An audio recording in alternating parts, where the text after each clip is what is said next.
Welcome to the market money magnet guys. आज है इस वीडियो में हम बात करने वाले हैं 1 फेब को जो बजट अनाउंस होने वाला है, यानी कल हमारी जो फाइनेंस मिनिस्टर है निर्मला सीतारमन, ये कल जो है यूनियन बजट 2025 को प्रेजेंट करेंगी, यानी 1 फरवरी को। ये बजट जो है ये 8th बजट रहने वाला है उनका, यानी इसके पहले उन्होंने 7th बजट प्रेजेंट किए हैं और कल एक्सपेक्टेडली उनका 8th बजट जो है वो प्रेजेंट करेंगी। मॉर्निंग में 11 AM से ये प्रेजेंट होना शुरू होगा। अब यहाँ पे सवाल ये है कि हम जो है हमेशा दूसरों पे रिलाई करते हैं कि बजट आएगा, फिर कोई यूट्यूबर बनाएगा वीडियो, फिर हमें समझाएगा कि कौन से सेक्टर को क्या एलोकेशन हुआ है, हमें कहाँ इन्वेस्ट करना है। तो ये डिपेंडेंसी खत्म करने के लिए आज जो है हम यहाँ पे टर्म्स लेकर आए हैं, वो भी 10।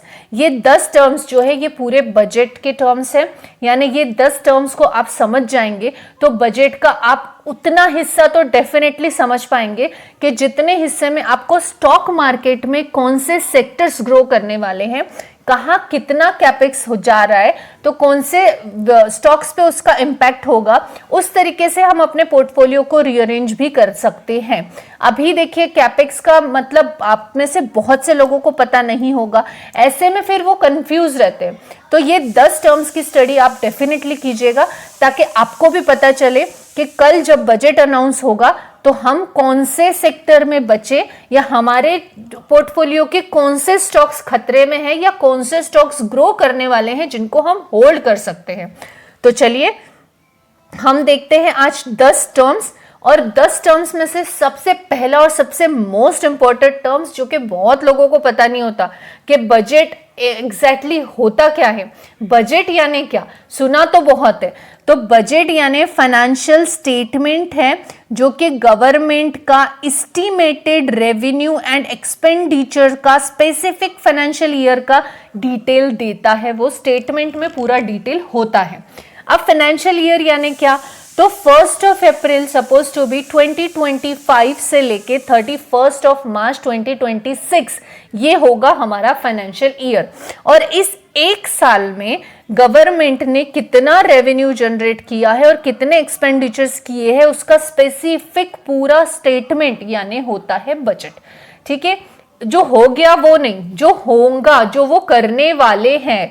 सपोज टू बी उनके पास 10,000 करोड़ रुपए है, तो वो 10,000 करोड़ रुपए में आने वाले फाइनेंशियल ईयर 25-26 में कहाँ कितना रेवेन्यू और एक्सपेंडिचर्स वो करने वाले हैं, वो चीजों का स्टेटमेंट यानी बजट। अब ये तो आपको समझ आ गया। अब the second and the most important जो टर्म है वो कि आपने बहुत बार सुना होगा, और वो है कैपिटल एक्सपेंडिचर, कैपेक्स। आपने ये बहुत बार सुना होगा कैपेक्स ये वर्ड को, लेकिन वो उसका मीनिंग क्या होता है। कैपेक्स यानी एग्जैक्टली क्या, capex is the money the government spends on acquiring or developing long-term assets. Capex include investments area such as capex यानी गवर्नमेंट जो है ये खर्च करने वाली है एक्वायर करने के लिए, डेवलप करने के लिए लॉन्ग टर्म असेट्स के। किसके असेट्स? उनके असेट्स। मेरे और आपके असेट्स के लिए तो पैसा देने नहीं वाली है वो, तो अपने असेट्स को कंसिडर नहीं करना है। गवर्नमेंट के असेट्स पे वो पैसे खर्च करेगी, और वो भी लॉन्ग टर्म असेट्स होंगे, एक्वायर करने के लिए भी कर सकते हैं या डेवलप करने के लिए भी कर सकती है। जैसे फिर भी अगर हमें समझ नहीं आए तो मैं आपको एक और चीज बताऊं, एग्जाम्पल जैसे रोड, हाईवे, रेलवे। आपने सुना ही होगा कि रेलवे को इतने करोड़ का कैपेक्स मिला है, यानी रेलवे के डेवलपमेंट के लिए या एक्वायर करने के लिए रेलवे को specific 200 crore suppose to be मिले हैं। अब जब रेलवे को 200 करोड़ मिले हैं, इसका मतलब है कि रेलवे के जो स्टॉक्स है, IRCTC, IRFC, RVNL, इरकॉन, ये रेलटेल, ये सारे स्टॉक्स जो है इनमें वो काम मिलेगा। इट में भी रेल डालने का या पटरिया डालने का जो होता है, डेवलपमेंट का, इंफ्रास्ट्रक्चर का, तो ये वाले कॉरिडोर का, ये सारे काम उनको मिलेंगे।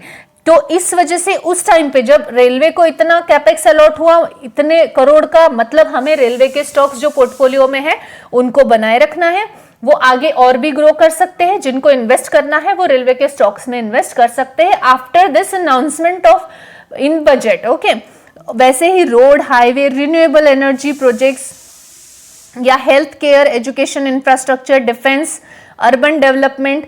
तो डिफेंस में भी हम जानते हैं कि कैपेक्स के हिसाब से डिफेंस के स्टॉक भी ग्रो करते हैं। अब कल बजट के बाद अगर कैपेक्स में हमें ये सेक्टर्स में से कैपेक्स एलोकेशन मिला और अच्छा मिला तो ये सेक्टर्स के स्टॉक ग्रो करेंगे, और अगर नहीं मिला तो यही स्टॉक्स आपको क्रैश होते हुए भी देखने को मिलेंगे। तो कैपेक्स ये बहुत इंपॉर्टेंट टर्म है, इसको याद रखिए। कैपिटल एक्सपेंडिचर यानी गवर्नमेंट उनके असेट्स पे खर्च करने वाला या एक्वायर करने वाला या डेवलप करने वाला लॉन्ग टर्म असेट्स पे जो पैसा लगाएगी उनको हम कैपेक्स बोलेंगे। अब third and most important term is a fiscal defect. अब फिस्कल डिफेक्ट यानी difference between total expenditure and total revenue excluding borrowing, यानी जो एक्सपेंडिचर और रेवेन्यू के बीच का डिफरेंस होगा। जैसे सपोज टू बी 100 रुपीज जो है ये एक्सपेंडिचर था, उसमें से 80 रुपीज रेवेन्यू, तो 20 रुपीज का डिफरेंस यानी फिस्कल डिफेक्ट। अब इसमें बोरोइंग को जो है वो इंक्लूड नहीं किया जाता। तो यहाँ पे ये बताता है कि government need to borrow to meet its expenses. ये बताता है कि गवर्नमेंट को कितनी जो बोरो करने की जरूरत है, नीड है बोरो करने की, कि उसके एक्सपेंसेस को वो पूरा कर सके। That is fiscal defect. अब फिस्कल डिफेक्ट जो होता है इसका फॉर्मूला भी है, आप नीचे देख सकते हैं। यही फिस्कल डिफेक्ट जो है गवर्नमेंट फिस्कल डिफेक्ट के थ्रू टारगेट करती है जीडीपी को।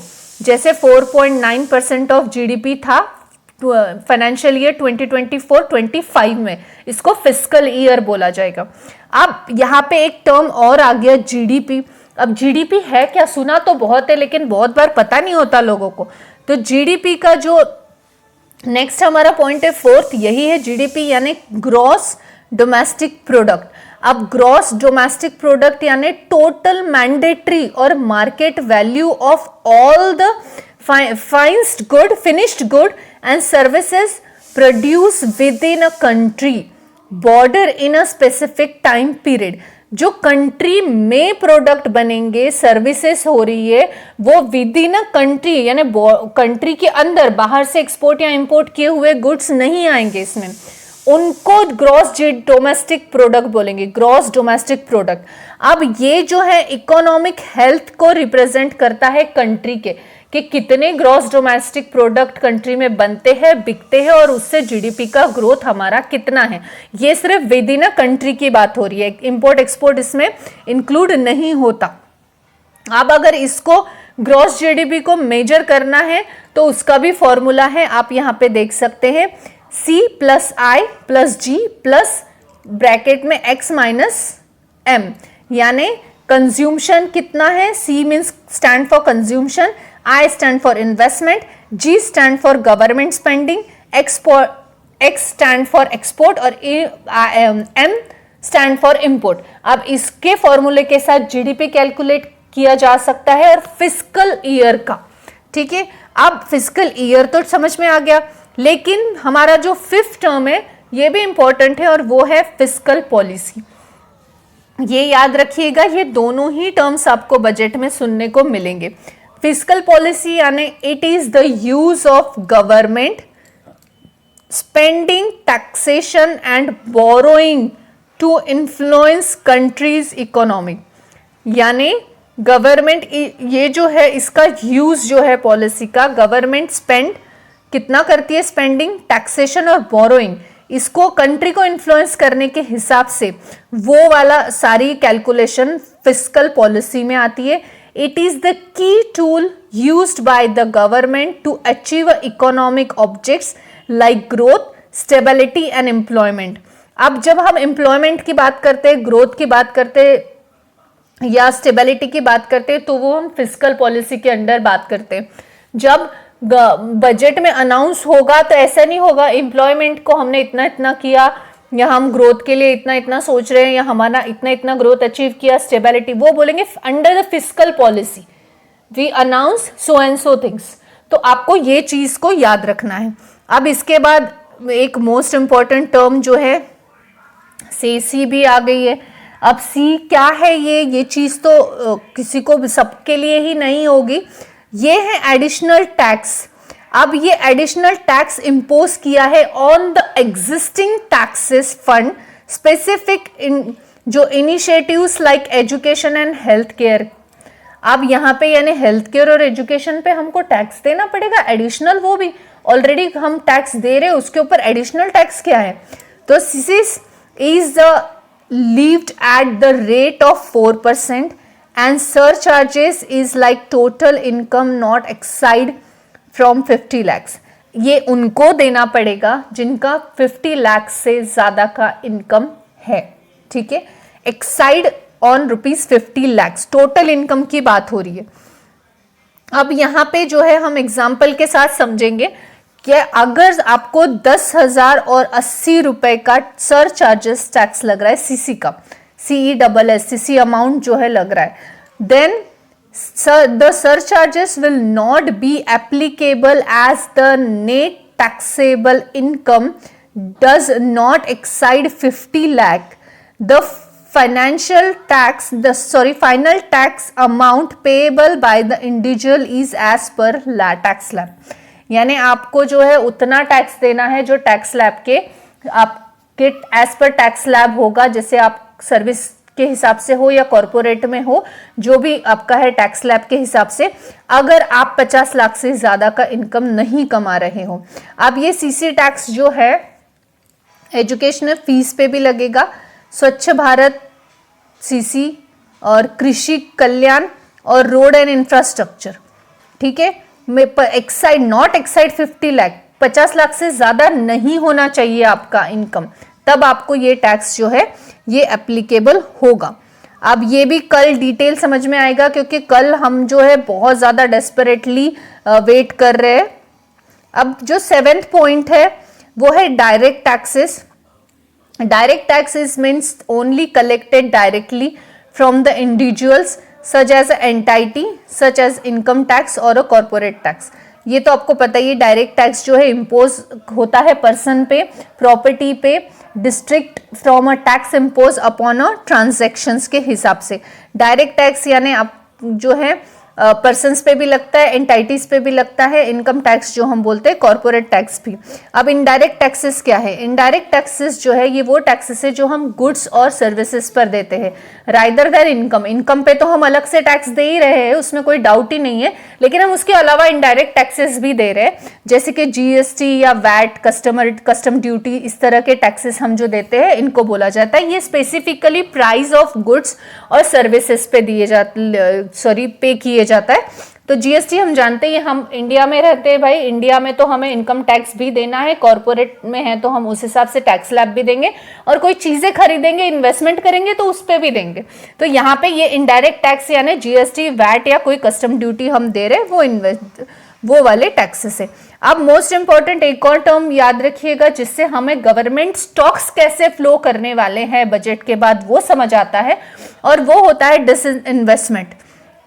डिसइन्वेस्टमेंट यानी a process by which the government sell stake, यानी अगर गवर्नमेंट के स्टेक्स वो सेल कर रही है किसी कंपनियों से तो उनको डिसइन्वेस्टमेंट बोलेंगे। और अगर डिसइन्वेस्टमेंट कल के बजट में कुछ होती है तो वो स्टॉक्स पे बहुत भारी निगेटिव इम्पैक्ट पड़ सकता है। तो वो स्टॉक्स अगर आपके पोर्टफोलियो में, तो उनको हमको इमीडिएट उनको जो है हमें डिसीजन लेना पड़ेगा सेल या होल्ड का। इस वजह से डिसइन्वेस्टमेंट भी आपको कल के बजट में ध्यान देनी है। अब एग्जाम्पल के तौर पे मैं आपको बताऊं तो LIC का IPO आया था, आपको पता ही है 2022 में। गवर्नमेंट ने अपना जो एंटायर स्टेक है वो सेल कर दिया था पब्लिक को, और जब गवर्नमेंट ने अपना एंटायर स्टेक सेल कर दिया तो वो वहां पे गवर्नमेंट का डिसइन्वेस्टमेंट हो गया। उसके बाद LIC का जो ये है स्टॉक है उसके ऊपर आपको उसी तरह इमीडिएट इंपैक्ट देखने को मिला होगा, और वो काफी निगेटिविटी में देखने को मिला था। सेकंड, एयर इंडिया को सेल कर दिया था गवर्नमेंट ने, और जब एयर इंडिया को, ये तो हमें पता ही है कि टाटा ग्रुप को सेल किया था, और ये स्ट्रैटेजिक डी इन्वेस्टमेंट थी। और इसके बाद एयर इंडिया का चलो स्टॉक तो नहीं है अभी, लेकिन फिर भी उसका इम्पैक्ट हमें इमीडिएट देखने को मिलता है। तो कल के बजट में आपको डिसइन्वेस्टमेंट भी याद रखनी है। अब नेक्स्ट और लास्ट जो हमारा इम्पॉर्टेंट टर्म है वो है tax collected at a source, यानी TCS, the tax payable by the seller which he collect from the buyer at the time of sale of goods. अब इस चीज़ को नया इंट्रोडक्शन हमें देखने को मिला है, और ये इसका एग्जाम्पल के साथ अगर हम समझें तो if a buyer purchase a car, अगर उसने कार परचेस किया है, उसका कॉस्ट 10,01,000 रुपीज़ है, तो यहाँ पे उसका जो अमाउंट है 10,010 रुपीज़ उसको एज अ TCS यानी जो टैक्स है से उसको वो देना पड़ेगा TCS का, यानी टैक्स कलेक्टेड एट सोर्स देना पड़ेगा, और वो भी seller will collect this amount and will pay to the government. बेचने वाले को वो टैक्स को कलेक्ट करना है और उसको जो है गवर्नमेंट को देना है। ये चीज़ तो हमने अभी नई इंट्रोड्यूस होते हुए देखने को मिली है। तो आज के जो वीडियो में हमने 10 टर्म्स देखे हैं, ये 10 टर्म्स जो हैं ये मोस्ट इम्पॉर्टेंट है जब आप देखते हो बजट। इसके अलावा भी टर्म्स है, लेकिन सारे टर्म्स को एक्सप्लेन करना एक वीडियो में पॉसिबल नहीं होता है। If you want me to explain some terms so please mention in comment, I will definitely make a video on it. तो कल जब आप बजट देखेंगे तो इतने टर्म्स पे से आपको मैक्सिमम अंदाज़ा आ जाएगा कि आपके पोर्टफोलियो में जो चीज़ें हैं उनको किस तरह से हमें रीअरेंज करना है। और कभी भी जब आप स्टॉक मार्केट में हो तो डिपेंडेंसी अच्छी नहीं है, हमेशा इंडिपेंडेंट बनने की कोशिश कीजिए, हमेशा सीखते रहिए और सिखाते भी रहिए। तो आई होप आपको इन्फॉर्मेटिव लगी होगी। कल का बजट के अपडेट्स के साथ हम कल डेफिनेटली एक नए वीडियो के साथ आएंगे। Thanks for watching.